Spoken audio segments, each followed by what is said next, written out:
پھر میں آخر میں عرض کر دوں گا، ابھی بھی عرض کر دوں کہ آج آپ کی مسجد میں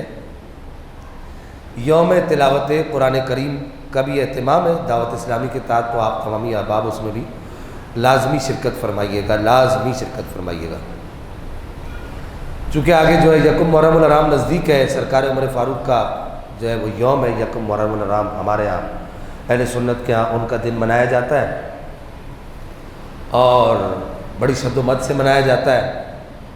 کیونکہ ایک سرکار عمر فاروق رضی اللہ تعالیٰ وردہ عنہ ہی کی ذات گرامی ہے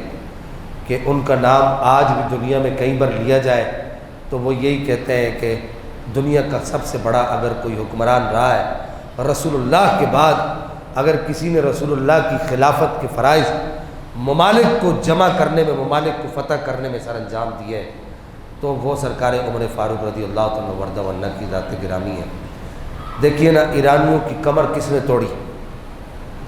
آج ایک ہندوستان ہم سے قابو نہیں ہو رہا، ہاں آج ایک امریکہ ہم سے سمجھے کہ اس وقت کا سپر پاور تھا، رومی اور ایرانی اس وقت کے سپر پاور تھے، اور سرکار عمر فاروق رضی اللہ تعالیٰ اقبال کا میں جب وہ میں شعر پڑھتا ہوں تو اقبال کا وہ شعر پڑھتے ہوئے میری آنکھیں نم ہو جاتی اور میرا دل پسیجنے لگتا ہے اور میری روح کانپ جاتی اور بدن کا رواں کھڑا ہو جاتا ہے کہ اقبال کہتا ہے کہ میں سوچتا تھا کہ کہیں بادشاہی اور فقیری بھی کسی جگہ اکٹھی ہو سکتی ہے۔ اقبال کہتا ہے میں نے پوری کائنات کی سیر کی، مجھے کسی جگہ بادشاہی اور فقیری اگر اکٹھی نظر آئی تو وہ سرکار عمر فاروق کی ذات گرامی تھی۔ ہاں کہا کہ 35 لاکھ مربع میل پر رسول اللہ کی خلافت کے فرائض سر انجام دینے والا آج ایک یہ چھوٹا سا ٹکڑا ہے ملک پاکستان، اس چھوٹے سے ٹکڑے کے 16 گریڈ کے افسر کے نخرے کوئی نہیں سنبھال سکتا۔ 17 گریڈ کا ہو تو پھر تو سمجھو بہت بڑی بلا ہے، دیو ہے، اس کے نخروں کے لیے تو 10 بندے رکھنے پڑتے ہیں سنبھالنے کے لیے، اور اگر 18 گریڈ کا ہو تو وہ سرکاری املاک کو کس طریقے سے نقصان پہنچاتا ہے۔ آپ کے سامنے ساری باتیں ہیں، آپ سے ڈھکا چھپا کچھ نہیں ہے۔ میرے ملک میں بحران کی، کرپشن کی، اور میرے ملک میں زیادتی کی اور ظلم کی ہر قسم کی مثال آپ کو بڑی آسانی سے مل سکتی ہے، چاہے وہ گورنمنٹ کے املاک کے ساتھ ظلم کیا جائے، چاہے وہ گورنمنٹ کے سامان کے ساتھ ظلم کیا جائے، بہرحال تو آپ کو ہر قسم کی مثال میرے ملک میں مل سکتی ہے۔ آج یہ چھوٹا سا افسر ہم سے سنبھالا نہیں جاتا، ہم سے جو ہے اس کے نخرے اٹھائے نہیں جاتے، جو 35 لاکھ مربع میل پر رسول اللہ کی خلافت کے فرائض سر انجام دے رہا ہوں۔ انسان تو انسان، جنات بھی اس کے سامنے ہاتھ باندھ کر ایسے کھڑے ہو، اور وہ یہ کہتے ہو جہاں سے عمر گزرتا ہو تو وہاں جنات بھی ہاتھ باندھ کے سر جھکا کر کھڑے ہو، کہتے ہو سر جھکا لو، ہاتھوں کو باندھ دو، رسول اللہ کا نائب آ رہا ہے۔ وہ سرکار عمر فاروق رضی اللہ تعالیٰ وہ لجپال سرکار، وہ سرکار عمر فاروق رضی اللہ تعالیٰ وردہ عنہ اقبال کہتا ہے کہ میں نے دیکھا کہ 35 لاکھ مربع میل پر رسول اللہ کی خلافت کے فرائض سر انجام دے رہا ہے، لیکن جب جمعہ پڑھانے کے لیے کھڑا ہوتا ہے منبر رسول پر، خطبہ دینے کے لیے کھڑا ہوتا ہے، تو اس کے ایک جبے کے اندر 16 کاٹھیاں لگی ہوئی، 16 ٹانکے لگے ہوئے، وہ 16 پیوند لگے ہوئے نظر آتے ہیں، وہ ٹاکی جس کو کہتے ہیں، کہ ایک جبے کے اندر 16 پیوند جس کے جبے کے اندر نظر آتے ہیں۔ اتنا بڑا بادشاہ،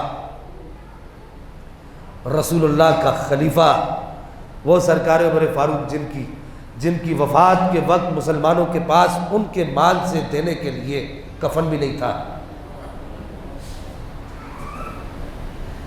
آج ہمارے حکمرانوں کے پیٹ نہیں بھرے، ابھی تک پورے ملک کو لوٹ کر کھا گئے، ایک بچہ 2.5 لاکھ 2 لاکھ، پتہ نہیں، مجھے تو نہیں پتہ کتنے لاکھ کا مقروض ہو گیا ہے، لاکھوں کا مقروض ملک پاکستان کا ایک بچہ ہے، ان کے پیٹ ابھی تک نہیں بھرے۔ لیکن آپ یہ دیکھیے کہ سرکار عمر فاروق کو جب کفن دیا گیا تو جس قمیص میں آپ پر حملہ کیا گیا تھا وہی قمیص تھی، اور سفید رنگ کا لٹھے کا کفن نہیں تھا، سرکار عمر فاروق کو کتھئی رنگ کے 2 کپڑوں کے اندر سرکار عمر فاروق رضی اللہ تعالیٰ وردہ عنہ کو کفن دیا گیا۔ وہ عمر فاروق جو 35 لاکھ مربع میل پر رسول اللہ کی خلافت کے فرائض سر انجام دیتا اور عالم کفر جس کے نام سے کانپتا ہو، عالم کفر کی ٹانگیں جس کے نام سے کانپتی ہو، جہاں عمر فاروق کا جھنڈا جاتا وہ نظر آ جائے، عالم کفر ملک خالی کر دے، شہروں کو خالی کر دے، محلوں کو خالی کر دے، وہ یہ کہے کہ عمر کے ماننے والے آ گئے، عمر کی فوج آ گئی، ان کے ساتھ مقابلہ کرنا بیوقوفی ہے، ان کے ساتھ مقابلہ نہیں کیا جا سکتا۔ وہ سرکار عمر فاروق جن کی خلافت کے تحت لے کر رہ کر حضرت خالد بن ولید رضی اللہ عنہ وردہ ونہ جب رومیوں سے مقابلہ کرنے کے لیے جاتے سننا، دلوں کو تھام کر سننا، یہ مسلمانوں کی تاریخ امام شرف الدین نووی کہتے ہیں کہ یہ جو مغازی کا جو علم ہے، یہ جو جنگوں کا علم ہے، یہ تمہارے آباء و اجداد کا شرف ہے، اس کو یاد کیا کرو، اپنے بچوں کو بتایا کرو، اور اس کو سن کر عالم کفر تم سے جیلس ہوتا ہے، اور تمہاری جو فتوحات ہیں ان کو سن کے وہ سر دھلنے پر مجبور ہوتا ہے، اور وہ یہ سوچنے پر مجبور ہو جاتا ہے، ہو نہ یہ پھول تو بلبل کا ترنم بھی نہ ہو، چمن دہر میں کلیوں کا تبسم بھی نہ ہو، خیمہ افلاک کا استادہ اسی نام سے ہے، نبض ہستی تپش آمادہ اسی نام سے ہے۔ وہ یہ سوچنے پر مجبور ہو جاتا ہے عالم کفر کہ وہ یہ کہتا ہے کہ یار یہ ضرور سچا مذہب ہے، یہ لوگ ضرور سچے ہیں۔ سرکار عمر فاروق ہی کی خلافت کا دور تھا، حضرت خالد بن ولید رضی اللہ عنہ وردہ ونہ رومیوں سے جنگ کرنے کے لیے جاتے ہیں، 60,000 رومیوں کے مقابلے میں سرکار خالد بن ولید رضی اللہ عنہ وردہ ونہ 60 بندے لے کر جاتے ہیں اور کامیابی کے ساتھ واپس آتے ہیں۔ آج کسی یہودی کو کہو کہ ہم وہ لوگ ہیں، ہمارے بڑے وہ لوگ تھے، وہ بھی یہی کلمہ پڑھتے تھے لا الہ الا اللہ محمد الرسول اللہ، وہ بھی اسی قرآن کے ماننے والے تھے، وہ بھی اسی قبلے کا طواف کرتے تھے، اسی کعبے کا طواف کرتے تھے، وہ بھی اسی صفا مروہ کی صحیح کرتے تھے، وہ بھی اس مدینے والے مصطفیٰ کو مانتے تھے، ہم ان کے ماننے والے کہ ہم نے 60,000 کے مقابلے میں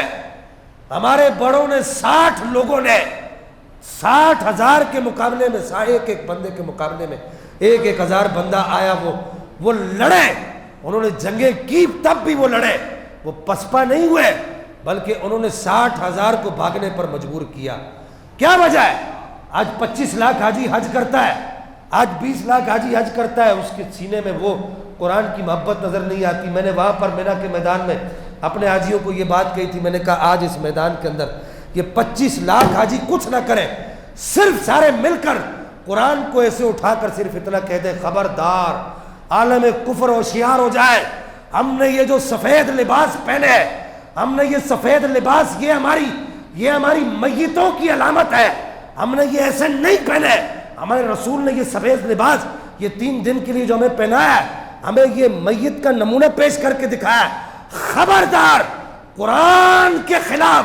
اگر تم نے ایک لفظ بھی بولا تو یہ سارے مسلمان حج کرنے کے بعد عالم کفر کی طرف اگر پیدل بھی چلے، انہوں نے صرف سویڈن میں جا کے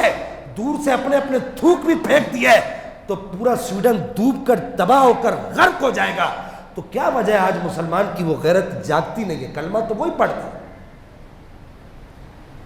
کلمہ تو وہ وہی پڑھتا ہے، نماز تو وہی پڑھتا ہے۔ کیا سرکار عمر فاروق دوسری نماز پڑھتے تھے؟ ہم دوسری نماز پڑھتے ہیں، وہ بھی یہی پڑھتے تھے سبحانک اللہم وبحمدک وتبارک اسمک وتعالی جدک ولا الہ غیرک الحمدللہ رب العالمین۔ وہ بھی تو یہی نمازیں پڑھتے تھے، وہ بھی تو یہی قرآن پڑھتے تھے،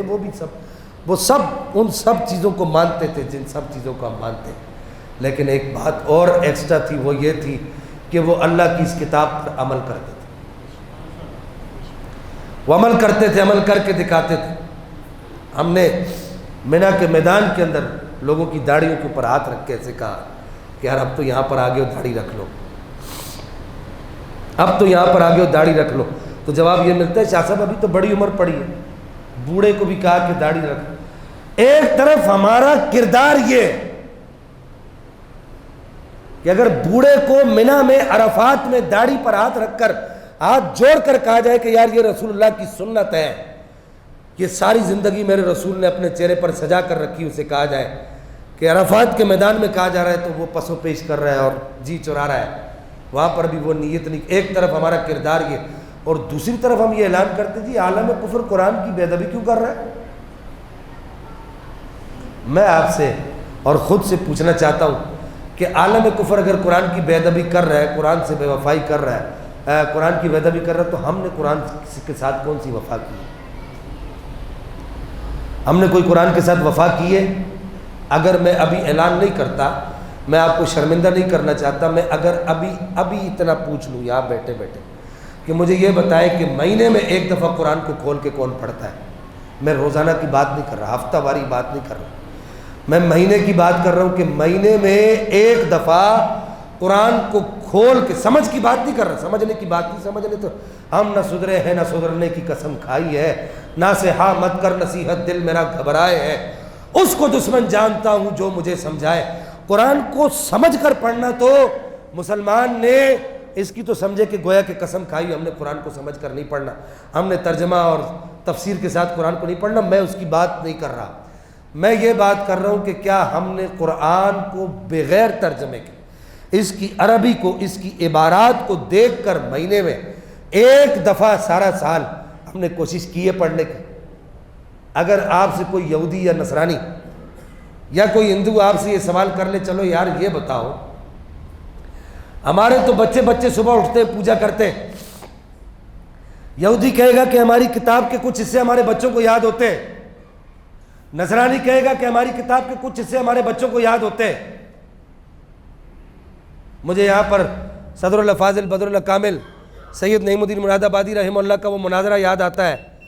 کہ سید نعیم الدین مراد آبادی رحمہ اللہ جو اعلیٰ حضرت کے خلیفہ تھے، آپ کا مناظرہ ہوا ایک آریہ سے، آریہ مذہب کا ماننے والا تھا،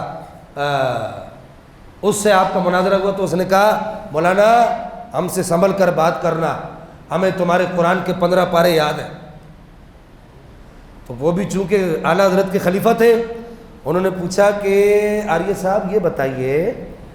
آپ کو اپنی کتاب کے کتنے سبق یاد ہیں؟ سوال سمجھے آپ؟ جو کتاب جس کو آپ مانتے ہیں، جو تمہارا وید ہے یا تمہارا جو تمہاری جو دیگر کتاب ہے، جو کتاب مذہبی ہے، اس کی تمہیں کتنے سبق یاد ہے؟ اس نے کہا کوئی سبق یاد نہیں، دیکھ کے پڑھتا ہوں۔ تو آپ نے فرمایا یہ تمہارا کمال تو نہیں ہے، یہ تو اللہ کی کتاب کا کمال ہے، اپنے تو اپنے بیگانوں کے سینوں میں بھی اتر جاتی ہے۔ تو جو کتاب بیگانوں کے سینوں میں اتر جائے، ان کو یاد ہو جائے، اس کو اپنے نہیں پڑھتے، اپنے اس کو یاد نہیں کرتے۔ گاندھی کے بارے میں بھی کہا جاتا ہے اس کو بھی قرآن کے کافی سارے حصے یاد تھے، لیکن مسلمان کو قرآن یاد تو یاد دور کی بات، آج میرے حکمران کو کہا جائے قل اللہ پڑھ کے سنا، آج ہمارے حکمرانوں کو کہا جائے کہ قل اللہ پڑھ کے سناؤ، سورہ اخلاص پڑھ کے سناؤ، پہلے یہ کہا جائے سورہ اخلاص پڑھ کے سناؤ تو کہتے ہیں یہ کیا ہوتا ہے، یہ کون سی صورت ہے، یہ تو بہت بڑی صورت ہے، تو قرآن تو بہت بڑا ہے، یہ کون سی صورت ہے؟ ان کو قل اللہ سناؤ۔ جس ملک کے حکمران کو یہ نہیں پتا کہ سورہ اخلاص کس سورت کا نام ہے، میں نے کہاں سے پڑھنا ہے، اور جس ملک کے حکمران کو یہ نہیں پتا کہ بتا دیا جائے کہ سورہ اخلاص یہ قل هو اللہ احد، وہ سیدھی نہ پڑھ سکے، 4-5 دفعہ اسمبلی کے اندر بیٹھ کر ایک مولوی صاحب اس کی اس صورت کو درست کرائے اور بار بار کہے آپ اب بھی غلط پڑھیں گے، آپ اب بھی غلط پڑھیں گے، آپ اب بھی غلط پڑھیں گے، اور وہ غلط پڑھیں۔ جس ملک کے حکمرانوں کا یہ حال ہو، اس ملک سے آپ یہ توقع کر سکتے ہیں کہ اس ملک کے حکمران جو ہے سویڈن کے سفیر کو اپنے ملک سے نکالیں گے؟ یعنی جن کو اسلام کی حقیقت تو دور کی بات، اسلام کی بنیادی چیزوں کا نہیں پتہ، آپ ان کے لیے سر دھن رہے ہیں، اپنے سر پہ ہاتھ مار رہے ہیں، اور آپ جو ہے اپنی جو ہے دماغ کی ساری صلاحیات ان کے اوپر صرف کر رہے ہیں۔ آپ کہتے ہیں کہ جی وہ سویڈن کے سفیر کو یہاں سے نکالے، ایسا ہو سکتا ہے؟ ہاں، جس ملک کے حکمران کو یہ نہ آتا ہو تو اس ملک سے یہ توقع نہیں کی جا سکتی میرے بھائیوں۔ تو بہرحال سرکار عمر فاروق کی میں بات کر رہا تھا، واپس آ جائیے۔